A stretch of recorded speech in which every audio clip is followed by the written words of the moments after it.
malo lau mali e aho e ki melele Tonga ko toape. Fefia ke taritani lele ki mo tolu ki homo o ningongo mo le te o Tonga ulua ki muiwa kai mafo ke Televisone Tonga ki he hawani. Wakai ke ngā hi ulu i ongongo. Hofi e tamapirini skalami tu pouto au nuka lala ai office for all e kau taha fitu tanki a Tonga i he funga funua. Whamahina minista lao malo lo ka koe taha ka fufunga lao tuuki mo ai Tongani. O i kai wha ata he tōtu uni ke invest muli a he kau investoa muli ke whoto businessi i Tongani kau kei ai ngowe. Pea hoko e māma ki a piako maolunga niwa wha ni awhi o vela osi osi e ai ngā hilo ki ako e tolo me holo e ako anga o i kai hamo ui e mole pe māngia. O ku te epe me ngāhi taranoa kehe ana yangi ka koe whakaidewa eni ki he whakaikiki.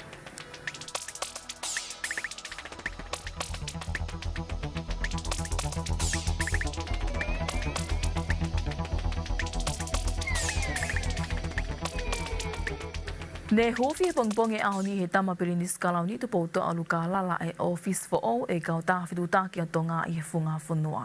Koe office for all koe ni kutu uia i pangai koe hiki a mei o honua, hiriangi e ngahi wesia ne hoko ke office motu ame ngai whatamaki whainatula. Koe whaiki ke taranoa koe ia mo vai whanua tū pola. Koe mea tu ene e tamapirinisi kalau ni tu poutoa ulu ka lala, mo i tahine pilinsesi kalau ni sinai ta kala tuku aho, o hufia ofisi fo oni aya tu uia i pangai. Ko i talo foki me wanoa tahavalu mo i wha amo e kaungawe ofisi kau tahawhitu taki a Tonga he vai whanua ewa, ke nau hao mo malu ke whitu te matlungange mo sisi hono wesia e ha whatamaki whakaina tula. O mātunga eni mei he tautou wesia hono ofisi i ohonua, e ngai whatamaki hange koe saikolone whatalo piki ko kita, saikolone whatalo piki ko haloti, mo i mo ngāwhi hunga Tonga hunga haapai. I hene pehe ne langa fo o waihuna o ofisi i pangai ke nau hiki o whahok whatungia mi iai o hange ke whamatala i sea e poate o e kau tahawhitu taki a Tonga ti mo te katoanga.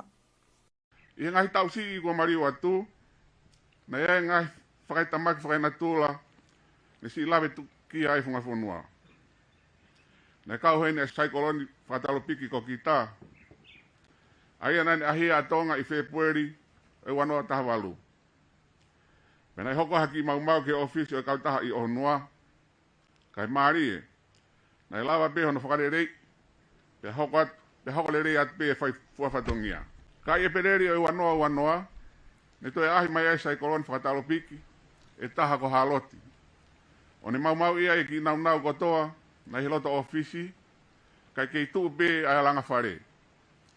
Na i fofoai ai he ne whakaukau me palani, ke whetukutuku ai ai ofisi, ia feitu e malu, mo hawai si kau ngawe, me ngahi mea ngawe e kau taha. Pana ka mata i pea ngawe ni, i sune, wafe wa taha. Kai lono tonga lere ngawe, ko toi whakafoki wha, e puna e mo ngafi hunga Tonga, mo hunga hapai, o ne whakatupo ai hapea kula. O ne mau ia e mea ngawe, mo i office e kau taha, me tu i ohonua. Talu me ai, e si no fohiri whakataimi pe, e si kau ngawe, e ap no whaanga pe i ohonua. O hange nai ha manake e kai tau whanua, e mo ne punake, ne fuoloa e tatari, pe hange pe ka i kai. Kai maari e, koe whakatau lama i taiha mai, ko whakahoko ai a manake e vai. Mo ni pe e whatuputulange mai moa, koe hanai hatatau, pe koe hahatuha. O hawhiawhia ne tunga mounga. Koe whiawhia ni tamapirini skalaundi. E kai toi osi. Pea koe me iteni. E kai toi tuku. Koe whaleni ne mape ia he kau taha ai grandma o Sengo o i he mita e wato luhono loloa, kai mita e hongo fulu mau kupu pea loki tolu. O gai mohono loki tauhi koloa e ua whataha me tatari anga kakai ma e kakai o nau ngai aki ai ngahi sevesi e kau taha. O he paanga tolu kilu ono mano valua whetu pua e mahu inga whapaanga e langa ofisi wha okoe ni, pea ko whanau nau kakato o tatau pe i he nau whale whaka ofisi ka pehe foki ki he nau whaka kompiuta whataha pa mui laini interneti fiber optic. Ke hika langa wha okoe ni o ku mātu unga ia hi whima o ke hika e ofisi kau taha ke whetuok te matlunga ange mo hawange, ne me ai tamapirinisi kalau ni o whaha e honga ia, ai whare o tupo i he to whatongia e kau taha ke ono whapapau i o kutu uloa, ai whitutaki i ho tau whanua. Whiawhia pito no whawhai mai au, ki tau whataha no popou i ngā wen. O mauinga ia, o mauinga ia ho mo ngā we, kene lava o omie, ai whi maari me merino, ki o tau kakai, honge ko no hoko, ai whi tūtaki, a tongani mo mamani, hiri whakatūtamaki, ngā tonga hunga hapai. Nā kui mūri au ia, i hoko ai whakatūtamako ia, pia ilo i tai whi maari hei kai lava ha whi tūtaki, mo i whamiri, ka mo i kainga he ni. O whakaloto lahi angi, ai whotutu ngāwe au mō whai, ke iai hangahi whonga whi tūtaki tari whaki, o ka moto e kei polo whai pā. E whoki ono whauhila e, e whakatawa aki, o i pisnisi, ke whakawhanga maria e tu maria e tonga. O whawhetai o kia ia kautaki, mo kau ngāue, una whakatupa e koloa e tonga. Kia tunga mui o kumaru mo merino ange. Neonga hato e whatutamaki e hoko. Kia kau hinga ia o whiawhia, e kau whatamu ki motolo. Tono whakawa e o fislot, o fisin, e loto whiawhia moni. Ko e tama pilinisi kalauni ia, pilinisi tupoutoa ulukālala. Kai kehe koe office for Oku e niuk tu uia i pangai ke whakakwatungi ai e kau ngau e toko hongo fulo e kautaha o pule ai atu i pulotu la waki. Ko e whaleni ni langa ia i sune tau ko o sio to kakato mai ki sune o tauni o whahoko e langa e he kautaha langa ai lio mo i tufunga ko timo Leone Tava. Mai ngonga rei te Ongoongo Televisone Tonga ko au waifunua tu pola. O ku kei lahi pētā la whili he kakai e whanua tau te whito ke kaungo we, ki e tu ongau kei e lao ke invest ki muri wanoa wataha i he nau tai whie maalie, ki hono whakata ke kau investoa muri ke nau kau i invest ki e ngō we. Ka i e whakake e ke ngongo ai le te Ongoongo Televisone Tonga mo i minista lao malo loka koe taha e ka whufunga lao tu ukimu ai tongani, aia ko Clive Edwards, nā ne whakamahino ai o ku lahi longoa a mui mauhala hi kakai e whanua, ke hiko no taki hala i ki nau tolu e ni i whilawe i mui tutu uni ki he invest ko ia ki muri wanoa wataha. Nā ne pehena e tau mua pe fo i lao ko ini ke whamala ala ki he kakai business. Tau te whito en ki he kau investoa muri a ho nau ngata a ngā mui ngai tutu uni ke nau mui pau ki ai ki mua pe tau ki malawa ke nau invest i tongani. Pui tua kon ki he lao koin pe kawaki pe mo investment pe ko pa humai hapanga muri ke tokoni ki he anga we mo ngai business i tongani na hake e he pare rea he time na pa huai e minister go e leiba ai po ila go ke foreign investment ko po ila o potunga we paanga ka kono toka ngai ko investment o ke potunga e leipa ia kono hingai nei whakahuai he minister ko ia ai po tu uni ngā ue ki whare area pa tuku aki iai o pehe ke kua whakatā ke hu mai kau invest muri ke he ngahi business mo ngahi ngā ue nai wahai ma kehe pe ia ke owa to kauai hata ke kau business tonga pe mo ngahi business u tapu ke kauai ai kau muri pe ko me muri he ngawe ko ia i tongani ko po me ai ua pe ko no parangi ko reserve ko business u tuku mo business u restrict o tabui pe tala le vai au ne whakahu mai o whakamofua. Ka kou mau e tūtū ni, he kusio ki ai.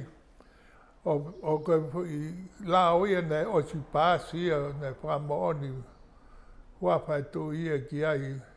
E wawhe wanoa o ka topa aha torua. Pe ne whakamooni wawhe ki ai pe o si pāsi. Ka kou no whakamahino pe ai wheitu o te whakatapui. Ke oa kau mai hapanga muri ki ai, mo ka kai muri, tuku bea mai kau tonga, mai wheitu o ku wahei ma kehe bea mai kau reserve bea mai kau tonga. Koi po i laha koin, tu ni koin ne o mai, ko no mai be ana ke whakapapau e po i laha koin ne ospasi, he ne tege ke nau hanga wahei. Pe koe tu ni ke ke pai e mea ka ia. Pea ko mea pei au ko pie mau ke whakamahino, uru aki, ko pehe koe ku whakaata ai kau invest muri ki he anga ngau e mo tō kawa mo hāpua mo mea.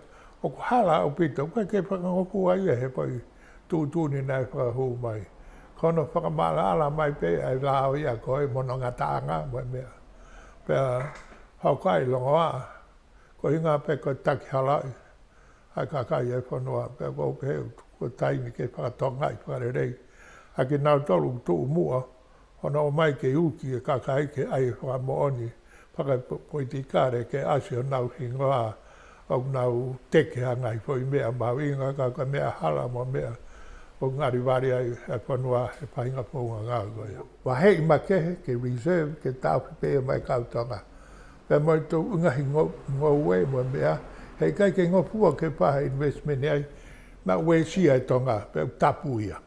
Kai ke hanga he la o whakangopua, o whakatapu i he la koe ni, ai u mea o nau tana mai e nā toro ngopua, koe mea nau o haware ai. Pehe e Clive Edwards, ka iai hataha pe ko ha kautaha muli e whima o ke investi i ha businesi i Tongani, ko pau he kai ngofua ke lakahake he peseti e toru fitu e nau tokoni pa anga mei muli, ke hui e kei pule pe ai tonga i he nau businesi. Ka o ka whaiwhai iange ko laka i nau tokoni pa anga mei muli i he peseti e toru fitu, te nau pule lewa ki nau tolu ka nei pehe Clive Edwards, neongo e ni ka he kai hoko ha mea pehe ke hiko pau pe ke nau fō ki nau tolu i ngai makatu unga ko ia o ku whima o. E pehe bepo ke whai ngai, ko hame e ta ofi ai ka hao invest. Ke iloa taha e ki ai ko mea private pe kautaha. Ko mea, ko e taimi ko e awe ai e pa e mea, ai pa. Pa ilo o ku laka e pasete tolu fitu mo e mea. Ko e taimi e te nau mo uai pa more nau investment. E kai ke pia invest ha taha ia ke mau e lao. A ke ha nau hu undercover mai i ha mea. Ke he ngau e o tapu i Tongani. Ke nau invest ai. E ngahi area o wahei mai kautonga. Pea mo ngahi ngau, ngahi ngau e o tapu i ke nau kau ki ai. Ha investment. O gulai whoke longoa au pehe, e omi e kau investoa muli o to o e ngai whainga mali ne tonu ke mao he tonga, ka nei whamahino heni e Clive Edwards, o i kai ha whainga mali e ia ai kau investoa muli ke nau womi o whotuha nau businessi, pego e nau kau i hono utātu e ngai koloa ki to apule anga. Nā ne pehe ko o spesedi pe e te au ai tu uko ia o i lao ko ni ki he invest ki muli, ka o ku hala honu wha uhingai e he ni ihi, o tupu ngai ai ngai tohi tangi ku whahu atu ka i kai lau ke mahino le lei ai uhinga ko ia o i lao ni. O ku kei le lea pe loto me atamai o e puleako kau whaiako me whana wako ia piako maalunga niwa fo'ou. Hiriangi ia honu whaauha e he mama ai holo me ngahi loki ako e tolu o iako angani afi. I whamatala koe puleako iako anga maalunga niwa fo'ou ke ngonga le dio me Televisone Tonga lo salini tau whalele. Ko taki hoko eni ha mama i wahe whanua ta te whito eni ki hako anga. Ka kuna whawheta i pe ko i kai hamu ui e mole pe maangi a mihini. Nā ne pehe nā nau toki whatokanga i atu pe mama ko e ni, ko si kampo mai e he mama ai whale, ka nei whai pe whei ngai whanawa ko me kau whai ko ki tamate e mama me ani te ue si atu e ngai whale ofi mai. Ia ua tu o tuai ha mau te whinga ke ta ofi ai afi he nei ki hako a motuni kia ki wholoa rau la ma o vane kone ai hoko ai na maulawa te o whakamari o toponi lahi e toina whanau ako mo ka whaako o mau ki vai e ta whaati kone ofisi e ne ta whaakone loki kau kai ako ki he ngahi loki ako kone ai mau he afi o lawa whakamatai e afi he ngahi loki ako kone ko mau o ai hao ai tingi koni nei o bia ofisi mo staff room mo ulo konting la koni ai ako. Nengo nei malama ke hao e nau ngahi mea ngawe wha kompiuta pehe ke ngahi nau me ofisi. Ka newe siam he mama ko ini nau tana ki anga vai pehe ki he sola ko ia o ia ko anga.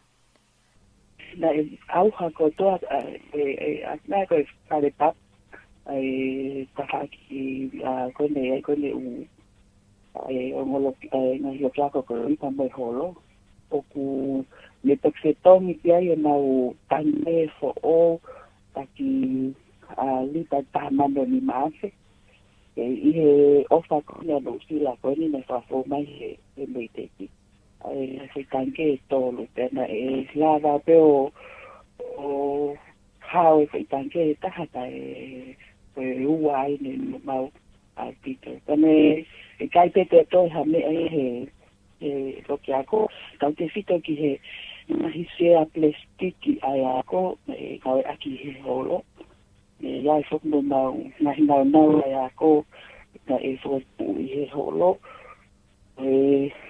na hi ako papa pe sa mo na tratar me tuku fakatari ai te fra lele ya que na hi me ape ako na i muy holo ya fatahano usia plastiki nei ako na no aki o kumaina pe foki ke whānau form whāki he fitu na e ako i he taimi koeni ni hoka i whatu tāmakini i he mahina ku kei tutuku e nā wako i he wikeni o i he toko warung fluma taha whakātoa e whānau wako kuna wako i ako anga maalunga o niwa fō.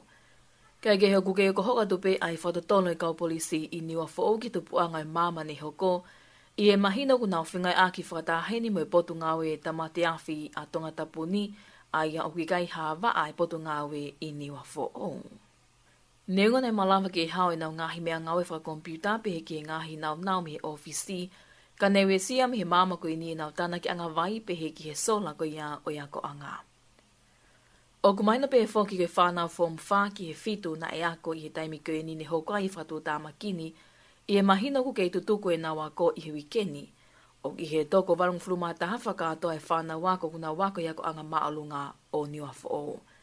Kai ke hoku kei ko hoka tupe ai whatotono i kau polisi i niwa fō ki tupu anga e māma ni hoko, i e mahina ku nau whingai aki whakataheni mo e potu ngawe e tamate awhi a Tongatapu ni a ia o kai hawa a e potu ngawe i niwa fō.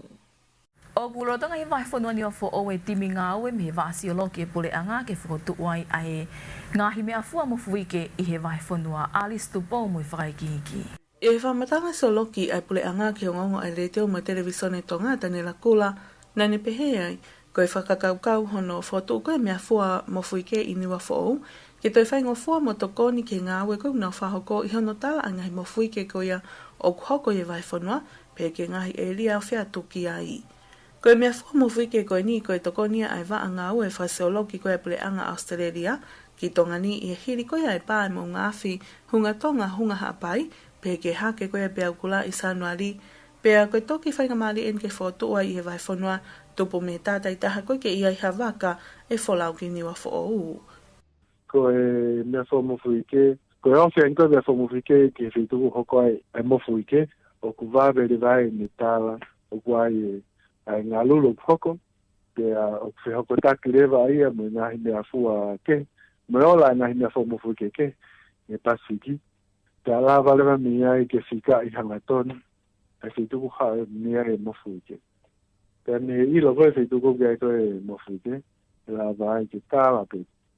Pia hapi au kula e whakatupu mi ai. Kono mahuinga pe koe tu ai mo fuike, mea fua mo fuike i niwa, ke te o mange, te tonu ange, hono whakatu ai whitu ko ia, o ku tupu mea e mofuike. Hange te te tenko nei, o koko mai mofuike ko te ki aha mea fuai. O ke lava pe ia ke whika i e tuanga mofuike, ka ki tolo ia ngahi lau se kon, ka koe tenko o ku tuai mea mofuike ni o fōu, o to yo mai no ilo nai mo fu ke go koko para ta he area ko no fo o lava to kon be ki he ngai whakatoka na to mua ke ilo ia whakatama ke hoko. Nā te pehe o kia i whotutu ke whalahia te ngahi mea fua mo fuike ki niwa fō'ou, ke lava whotu o mea fua e ua pe tolu koe uhi koe lahi koe tāla whiri, mo e naunga e kakai koe o e wahi whanua, i e taime koko e ngahi mo fuike koe i niwa fō'ou, kai lava ia o mao i mea fua mo fuike lolo tō ngā. I taim tatau o toi whai masawea ai wa se oloki koe pule anga ki he tuunga malu mo tau koe ai mau anga vai ai whanua. I tau mua ke whapapau i ku maa ngai mau anga vai ke maa wha aho koe ai kai ngā.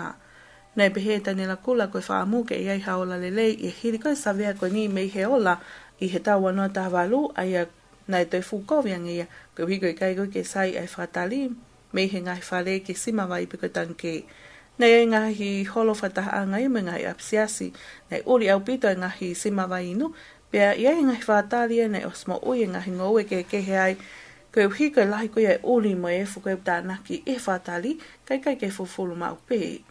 Lotonga ni mahino pe ai ke ngā ue ai mau ngā whi home reef, pia akune o mai e ia ai e fuki o tau atmosphere, kau tapou heni ai seoloki koe pule a ngā, ai mau inga koe ke tau he mau anga vai ke maa, pia ke whapapau i mau pe o kumaa me ngahi whakatari. Mai ngonga le teo mai Televisone Tonga ko au Alice Tupo. Pea neo ka whenga taa whamaman lahi ai COVID tāhiwa. Kana i hoko i ka whaunga ki toi whalele iai e ngai whaunga ngā ue pule a ngā. Tau te whito eni ki ta whaaki ko ia o ia ko. Ko i ko ngai e me ai e ki pale mia hua ka wamili ko i whakataha no whitu e kau taha ngai pule anga whakataha ke ka venga o ia ko ai ak whai ini i New York e Amerika. I he mea e ki pale mia hua ka wamiliku. Ne hoko i COVID tāhiwa ko hame ai e ki toi liliwai ai ātakai e whakahoko whatongia i he a ko. Ke malama whapapau i e kei lelelelei pe a ko whafou i ngai whaunga ke kehepe. Nane mea nei hoko mai ko vitahiwa ki Tongani rotonga ia ai whakakea ke whanua mi whatamaki sanuali. Ai ne malawai ki toko nia i kau whai a ko mi whanawa ko a ke programa whalei, ko hige whakatatai ho nau atamai mi whatamaki ko ia na e hoko. I kei ngatai ka koe whie mau hatu o ngāko o kutoi lele yangi i ka au, aia e whakakau mai kiai ai ngai whamili me ngai tōku i kolo ki na whapapau o kuako e tamasi me tāhine ta o whakako ko toa pe i ho nau kolo. O kukawa tonga mo ngai whanua kehe e wha i mamani ko nau kau i hono ngai aki e programa whamaman lahi ki hono whapapau i o ki kai lia ki na hataha pe koe i loa i lea whapritania ko Leaving No One Behind. Mai na whoki na e ma kehe whaunga nei whalele ake a kolo tonga e loka whawhanua me COVID tāhiwa. Ai ne whahoko pe eni mei api kai whawhau i ngai le soni i he le tio, koe televisone, kai pe he whoki ki he interneti ai na e ola lelei au pito eni. Ki mo pe tau mawai te toi wakainge pe hen ki ngahi ulu i Ongoongo. Hofi e tama pere nisi kalau ni tupo to aluka lala ai office for oe kau tāwhitu tākia tonga i he whunga whunua. Whamahino i Minister Lau Malolo ka koe taha i ka whunga lau tu ki mo ai tongani. O kui kai whaata he tutu uni ke invest muli e kau investoa muli ke whotu business i tongani kau ki ai ngowe. Pea hau koe mama ki a piako maa olungani o whoa niafi o belasi o sea i ngai loki a koe tolu mo i holo i ako anga o i gai hamo ui e mole pe mangia. Koe ka kātoi peo ngahi ngongo i lea whatonga mo i ledio tonga o loa ki me wā kai mawhoke Televisone Tonga ke hawani o kai wha amoni au taki ko toa pea ngahi ngoni ki rota whali ko toa pe. Wha maala ki huita kei whi au mai ka mo me au.